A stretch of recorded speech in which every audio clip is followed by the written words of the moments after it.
Assalamualaikum warahmatullahi wabarakatuh. Waalaikumsalam warahmatullahi wabarakatuh. Bismillahirrahmanirrahim. Alhamdulillahi rabbil alamin. Wassalatu wassalamu ala ashrafil mursalin, imamil muttaqin, sayyidil ghurril muhajjalin, wa ala alihi wa ashabihil mujahidin at-tahirin, amma ba'du. Saudara-saudara kaum muslimin rahimakumullah. Satu hari ketika seorang ulama besar bernama Al-Imam Al-Faqih Abu Lais tengah berjalan-jalan di dekat kota Basrah, berkelumpulah sekelompok orang di dekat beliau.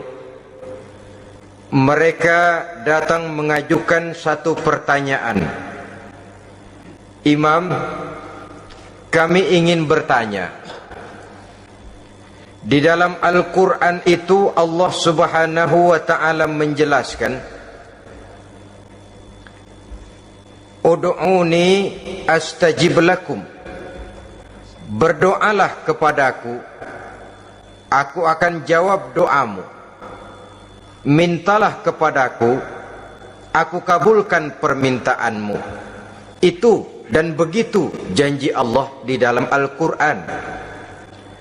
Kami, kata orang-orang tadi, sudah lama berdoa kepada Allah.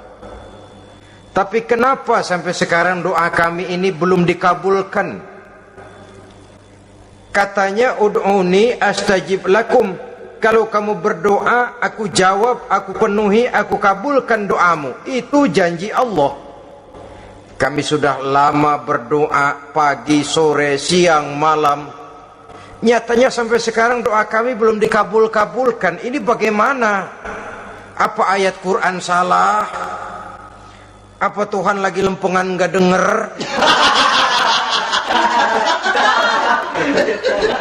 Apa doa kami yang terbalik? Kelihatannya sepele saja ini. Doa tidak didengar oleh Allah. Permohonan tidak dijawab, tidak dikabulkan oleh Allah. Tapi sebenarnya kalau kita mau merenung, kemalangan apa yang paling besar dalam kehidupan ini selain daripada kalau permohonan dan doa kita sudah tidak dihiraukan oleh Allah? Artinya hidup sudah tidak diopeni oleh Allah. Jangankan Allah, saudara-saudara, kita nggak diopeni sama mertua saja bingung. Ini mertua diem aja, kalau saya salah apa salahnya, kalau ada yang dikepengenin apa kepengenannya, boyak ngomong kenapa diem begitu. Ini tidak diopeni oleh Allah. Kemalangan apa yang lebih malang selain daripada kalau doa sudah tidak didengar oleh Allah? Itu sudah kemalangan yang paling malang, lebih malang dari kota Malang saya kira.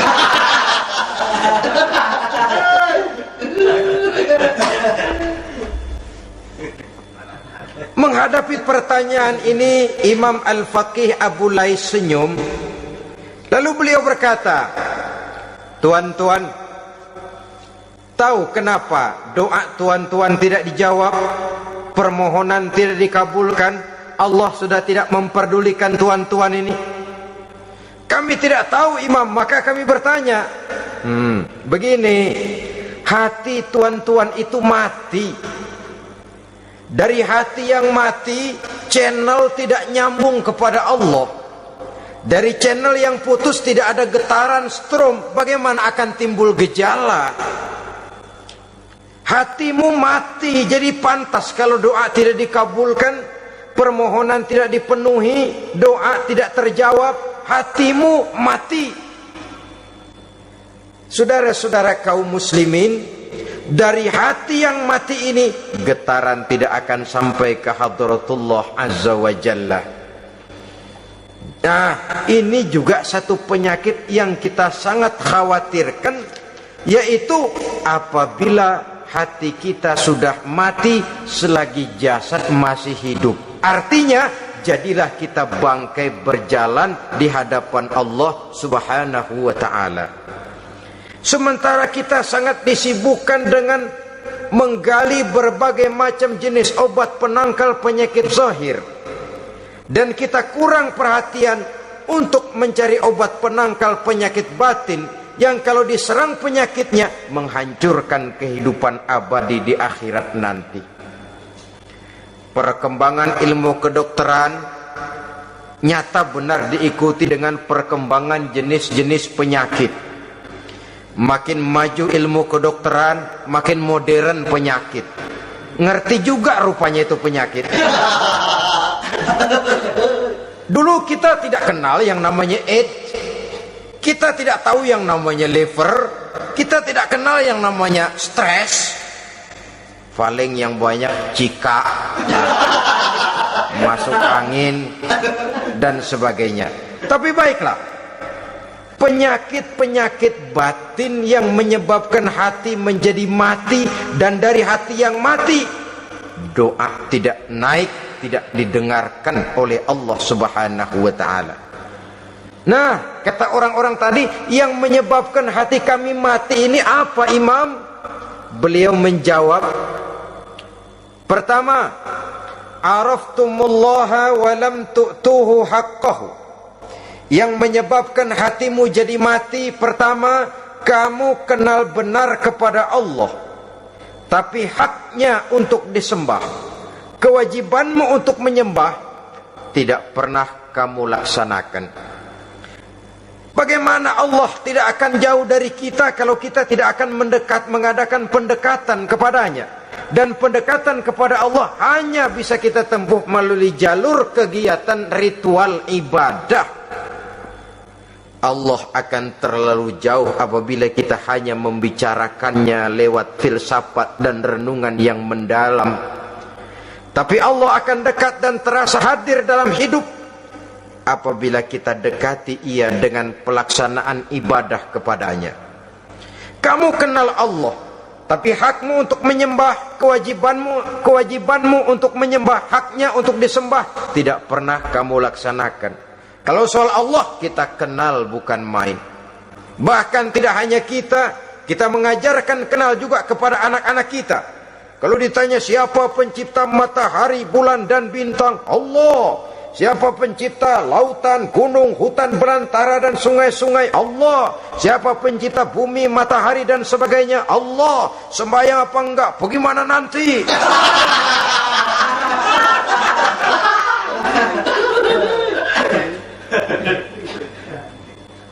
Tanpa pendekatan Allah akan jauh. Apabila Allah jauh, maka doa tidak akan didengarkan olehnya. Oleh sebab itu, logika mengajarkan kepada kita, berpayahlah dulu, wa mal ladzatu illa ba'da ta'ab, innama al-usri yusra. Di balik kesulitan menunggu kemudahan. Nikmat baru akan terasa, kelezatan hidup baru akan terasa setelah kita jerih payah banting tulang peras keringat. Rasanya memang lebih nikmat sepotong singkong hasil cucuran keringat sendiri ketimbang roti dijejelin orang. Ini berarti kita ingin mohon pertolongan kepada Allah, sementara dengan Allah sendiri kita jauh. Sama saja dalam kehidupan kita analoginya, saudara-saudara. Orang tidak kenal kepada saudara, tahu-tahu jauh dari saudara, tahu-tahu datang mau minjem duit. Apa kesan saudara? Enak aja, kenal enggak, dekat enggak, datang-datang mau minjem duit. Emang duit percetakan bapak lu?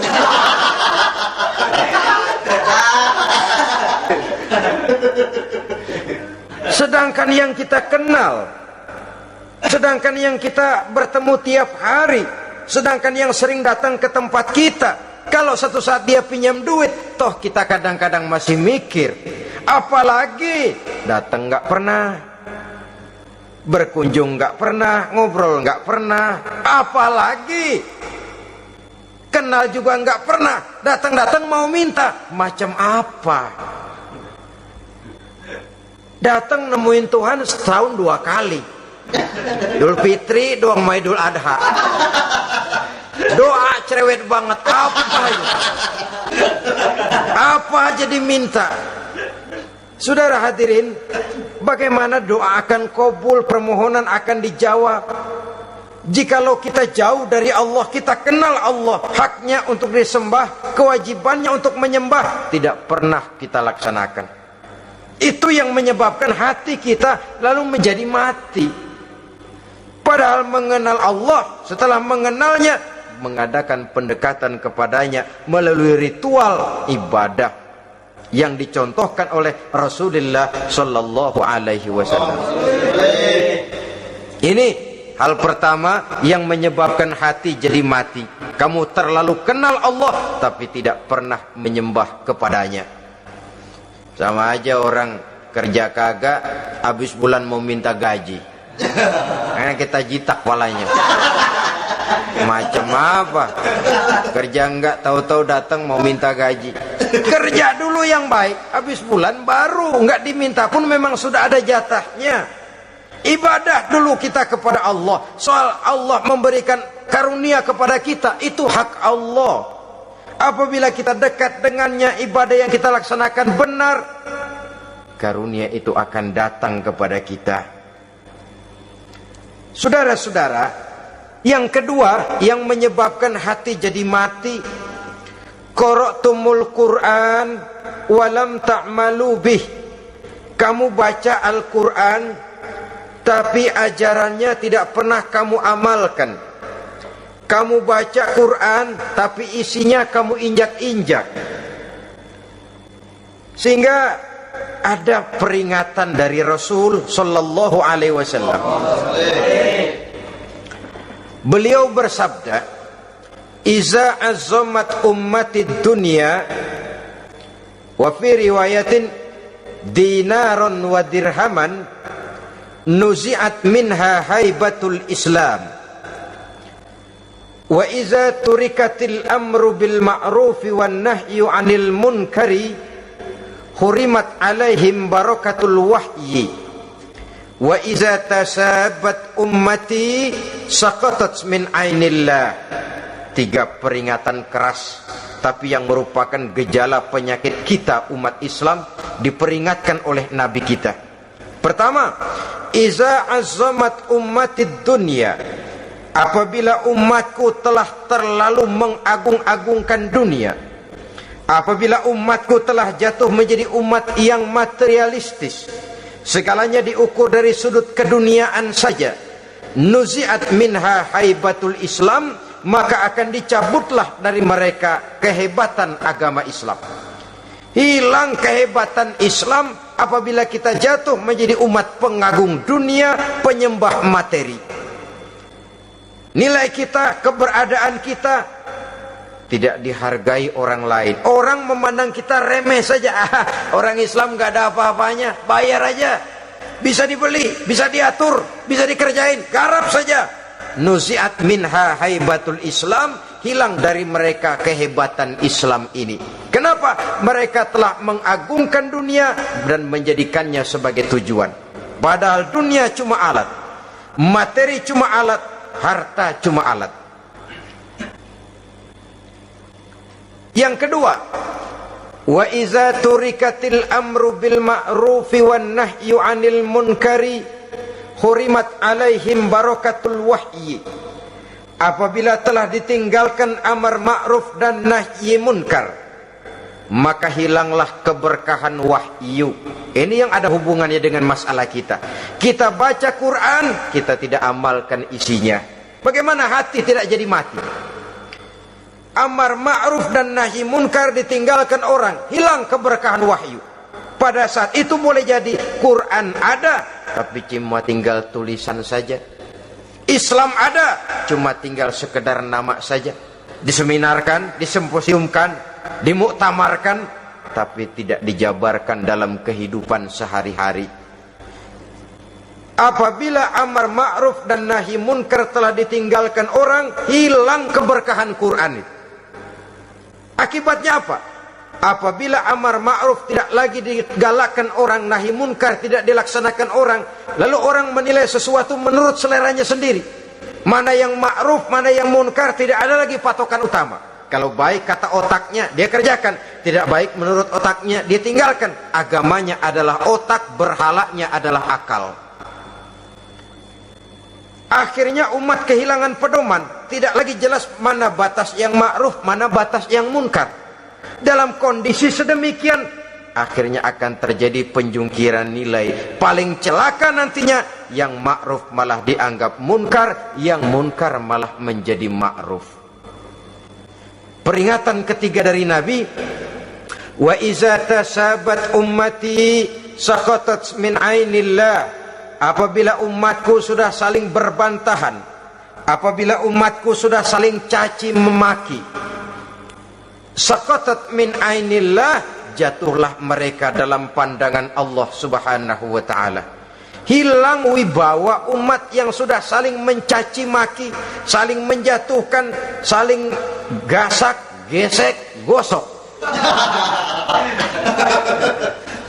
Justru agama menganjurkan kita ini saling asah, asih, asuh. Kadang yang kita praktekkan, kita ini saling gasak. Yang kedua, saling gesek. Yang ketiga, saling gosok. Gasak, gesek, gosok. Kacau kita ini. Saling gasak, menjegal kawan seiring, menggunting dalam lipatan.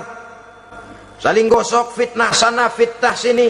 Saling gesek, sikut kiri, sikut kanan. Tidak perlu orang lain luka dan sebagainya. Yang penting dia bisa nangkring.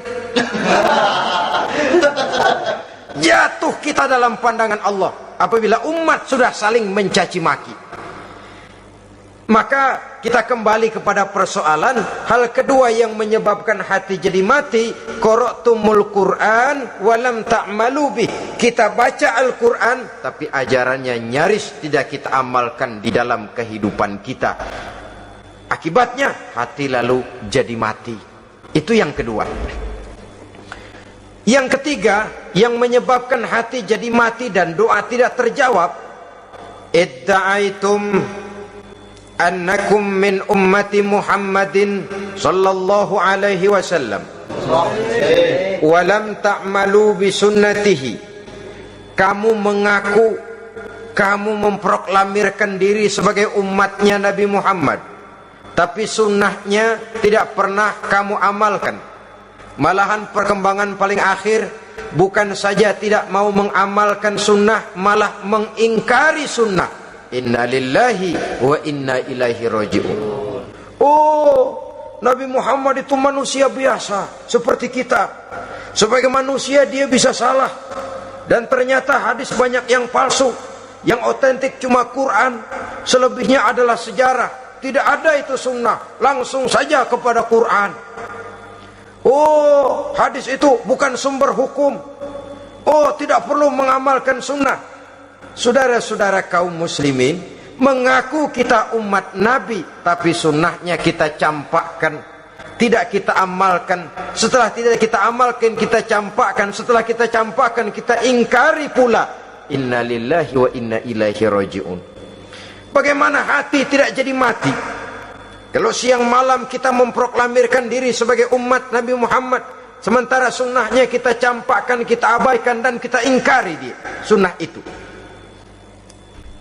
Padahal jikalau sekarang kita mengenal Islam, jikalau kita sekarang ngerti halal haram, tahu hak batil, bisa memilah dan memilih antara yang ma'ruf dengan yang munkar, itu utamanya adalah karena jasa Nabi Muhammad sallallahu alaihi wasallam yang dari generasi ke generasi dilanjutkan oleh para sahabat, oleh tabi'in, oleh tabi'it tabi'in, terus oleh para ulama-ulama sampai kepada kita sekarang ini. Walaupun beliau hanya berfungsi sebagai penyampai, tapi kepribadiannya dijadikan model oleh Allah Subhanahu wa taala di dalam kita melaksanakan kehidupan beragama. Bahwa beliau manusia seperti kita, memang dalam arti unsur biologisnya ya manusia, punya darah, punya daging, punya hati, punya perasaan, bisa sedih, bisa gembira, tetapi beliau itu termasuk basyarun la kal basyar, manusia yang tidak seperti manusia pada umumnya, punya spesifik. Dan itu wajar sebagai seorang Rasul pilihan Allah, apalagi merupakan Rasul pilihan dari sekian puluh pilihan. Bahwa jamrud itu batu memang, tapi nilainya kan berbeda dengan batu kolar. Satu truk batu kolar dengan barangkali segenggam batu jamrud, nilainya tentu jauh lebih mahal batu jamrud. Kalau soal batunya, sama batunya, tapi nilainya berbeda karena esensinya berbeda. Kita manusia, Nabi Muhammad juga manusia, sama manusianya memang, tapi kualitasnya, nilainya tentu jauh panggang daripada api. Itu sebabnya Allah menjadikan beliau sebagai model. Laqad kana lakum fi rasulillahi uswatun hasanah. Di dalam diri Rasul itu terdapat contoh teladan yang sangat baik bagi kita. Oleh karenanya, pada pertemuan kali ini, apabila kita konsekuen mengaku umat Nabi Muhammad, marilah konsekuen juga menegakkan sunnahnya. 3. Yang keempat, yang menyebabkan hati jadi mati dan doa tidak terjawab, akaltum ni'mata rabbikum walam tashkurulah. Tiap hari kamu makan nikmat Tuhanmu, tapi kamu tidak pernah mau bersyukur kepadanya, kepada Allah Subhanahu wa ta'ala. Nikmat Tuhan kita doyan banget, tidak pernah sehari dan sesaat pun terlepas diri dan hidup ini dari nikmat-nikmat yang diberikan Allah. Sejak kita bangun tidur sampai tidur kembali, bahkan tidur itu sendiri, di pasar, di sawah, di kantor, dimanapun kita berada, nggak pernah nikmat Allah berhenti. Hidup kita dalam alam diberikan segala fasilitas untuk menunjang kehidupan. Nggak pernah Allah pasang pajak matahari, nggak pernah Allah pasang pajak gas udara. Nikmat-nikmat yang banyak itu tiap hari kita kecap, tiap hari kita nikmati, tapi kita tidak pandai bersyukur. Padahal Allah memberikan peringatan keras dalam hadis qudsinya, man lam yashkur ala na'mai walam yasbir ala balai falyakhruj min tahti samai wal yatlub rabban siwaya. Siapa yang tidak mau bersyukur terhadap nikmat yang aku berikan kepadanya dan tidak mau bersabar terhadap ujian yang aku berikan kepadanya, silahkan keluar saja dari kolong langit ini dan cari Tuhan selain aku. Diusir oleh Allah. Kalau orang tidak mau bersyukur terhadap nikmat yang aku berikan dan tidak mau bersabar terhadap ujian yang aku timpakan, keluar dari kolong langitku, keluar, cari Tuhan selain aku. Diusir. Lah yang ngusir Allah. Anak sekarang bilang mau ke Menong.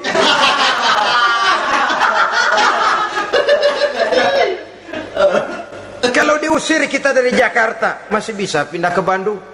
Diusir kita dari Bandung, bisa pindah ke Jogja, Solo. Diusir kita dari Indonesia, bisa pindah ke Singapura, Malaysia. Diusir dari kolong langit, mau cari langit mana lagi? Kalau kau tidak mau mensyukuri nikmatku, tidak sabar terhadap ujian yang aku berikan kepadamu, keluar saja, keluar dari kolong langitku ini, cari Tuhan selain aku. Kalau istilah kita mah Tuhan, udah jengkel banget udah itu. Nikmatku, yang nikmat yang aku berikan kau makan, tapi kepadaku engkau tidak pernah mau bersyukur. Saudara-saudara kaum muslimin rahimakumullah, wajar. Kita dulunya tidak ada, sekarang ada nikmat. Susunan biologis manusiawi kita demikian cantik, nikmat. tinggal di bumi, fasilitas yang kita perlukan disediakan, tinggal kemampuan kita mengelolanya. Nikmat. Diberikan kita otak yang membedakan kita dengan binatang, nikmat. Diberikan kita agama, diutus para rasul untuk jadi model dalam kehidupan kita, nikmat. Kalau cara kita emang kurang apa sih? Apa yang kurang, hei manusia? Engkau tidak ada, aku adakan. Kalau aku perintahkan kau tinggal di bulan, mungkin kau tidak akan sanggup hidup. Begitu lahir juga kelepok-kelepok habis. Ya nggak ada HO2 toh di bulan, mau ngisap apa? Aku tinggalkan kau, aku perintahkan tinggal di permukaan bumi. Alamnya indah, fasilitas serba menunjang. Nikmati semuanya, semuanya untuk kamu, semuanya. Satu pintaku, syukuri nikmat yang aku berikan kepadamu. Ya bukan cuma syukur dalam ucapan, syukur dalam perbuatan. Banyak nikmat yang diterima, makin banyak dia sujud, makin banyak dia ruku, makin banyak dia mengadakan pendekatan kepada Allah. Syukur dalam artian berupa tindakan dan perbuatan, mempergunakan nikmat sesuai dengan kehendak yang memberikan nikmat itu sendiri kepada kita. Saudara-saudara kaum muslimin rahimakumullah, ini penyakit yang keempat. Kamu makan nikmat Tuhanmu, tapi kamu tidak pernah pandai bersyukur kepadanya, mensyukuri nikmat yang diberikan tadi. Bagaimana hati tidak jadi mati?